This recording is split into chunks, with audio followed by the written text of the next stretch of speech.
this is the game I decided I wanted to let's play next. It's Final Fantasy Legend 3.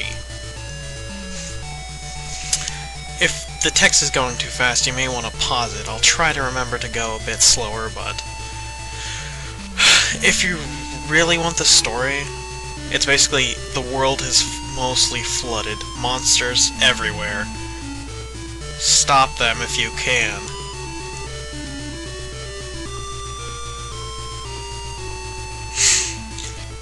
So, it's a RPG game like most of the other Final Fantasies. I don't think anyone would be expecting this one to break suit.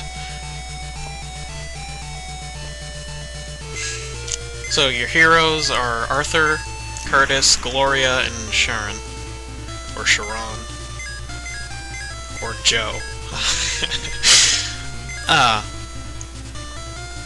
So yeah, it's an RPG. Big shocker. And if you know how numbers work, you know how most RPGs work. Hit things until they're dead.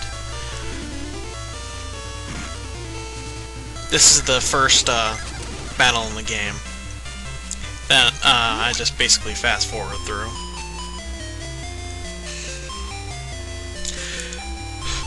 You can come back and use the simulator at any time after this, but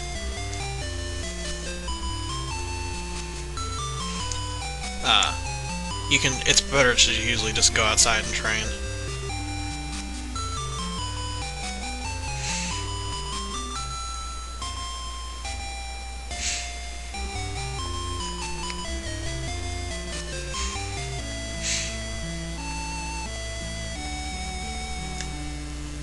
There's a lot of autopilot story at the beginning, but after that, it's basically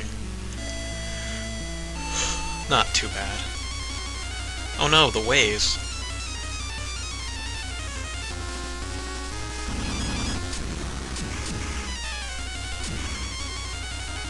So the future is basically a horrible place where the world's flooding, with lots of ripples and earthquakes everywhere.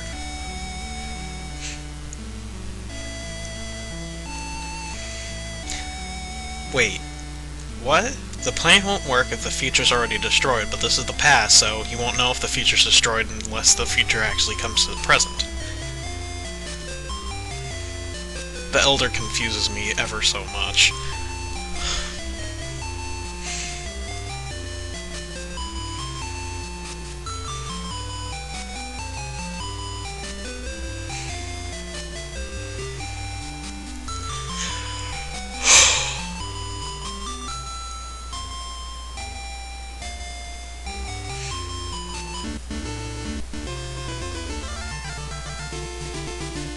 Apparently there's not monsters everywhere when the Elder's leading you somewhere. Oh no, characters.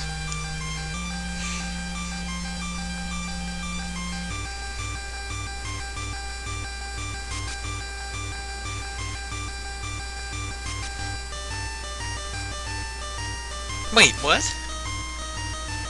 But who's gonna guard the city? You acted like it was so important that someone guards the city a second ago, but you let them both go.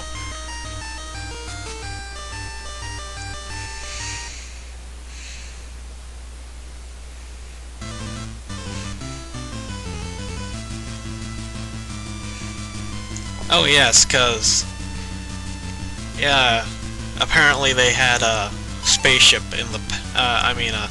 Yeah, it is kind of like a spaceship, or just a normal ship, but it can time travel.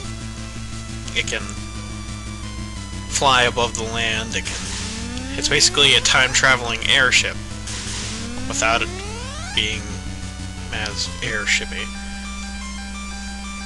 So the first objective in the game is to go north to the tower and find the magic float.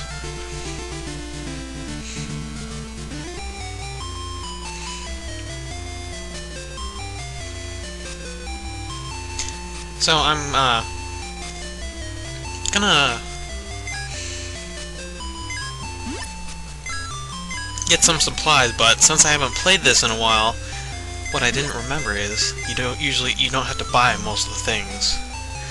Basically, everyone just needs a starting armor.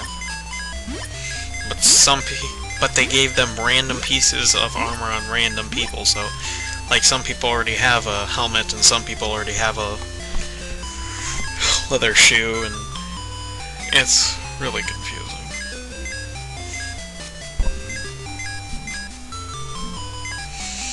Now most of the starting weapons, their attack power doesn't differ so much, so what I'm doing is really kind of pointless other than the armor, but I usually like to have Sharon use an axe, Arthur use a sword, Gloria use a staff, and Curtis usually uses a bow, or ranged weapon. Non-ammunition, of course. There's things in the game which you can use as weapons, but each time you use it, it contains, you have to use up one, it's consumable. While they are powerful, they're not really cost-effective, or you don't really find enough of them to make them useful for other than certain battles where you're having trouble, but you have to have it equipped before you go into the battle. Now, if you go into that tower at level 1, you will be destroyed. So it's time for some training! Yeah! RPG grinding! Yeah!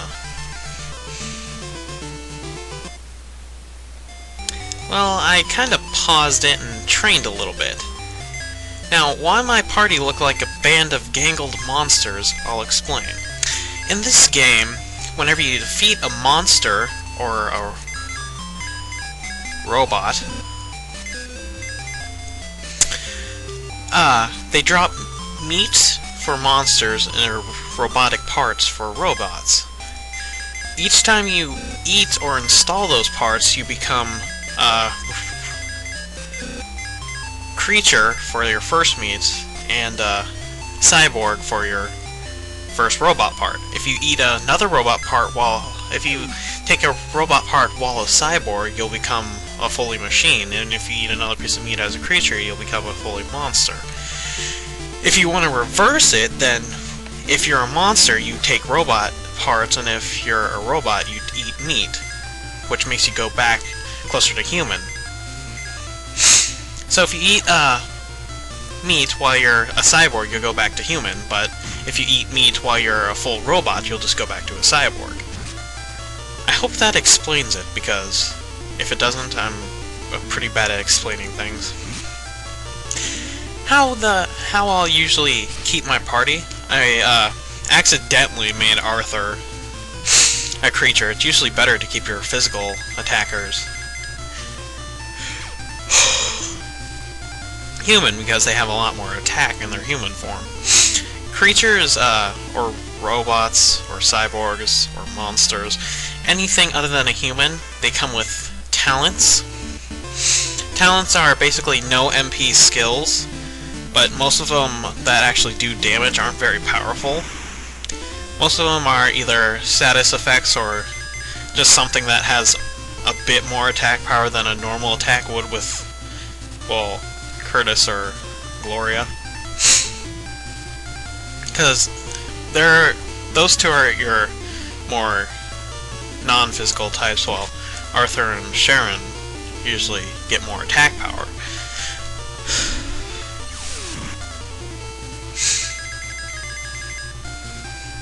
Your fifth party member is your temporary party member. It will change throughout the game who your fifth party member is, but right now you got this guy who has pretty good equipment for this time in the game. That's dead end, and on the other side is a dead end. But like I said, your temporary party member will change throughout the game. So this seems like a good stopping point. I'll continue right here. And hopefully I won't have to explain every little detail of the game. I was spending most of my time explaining that.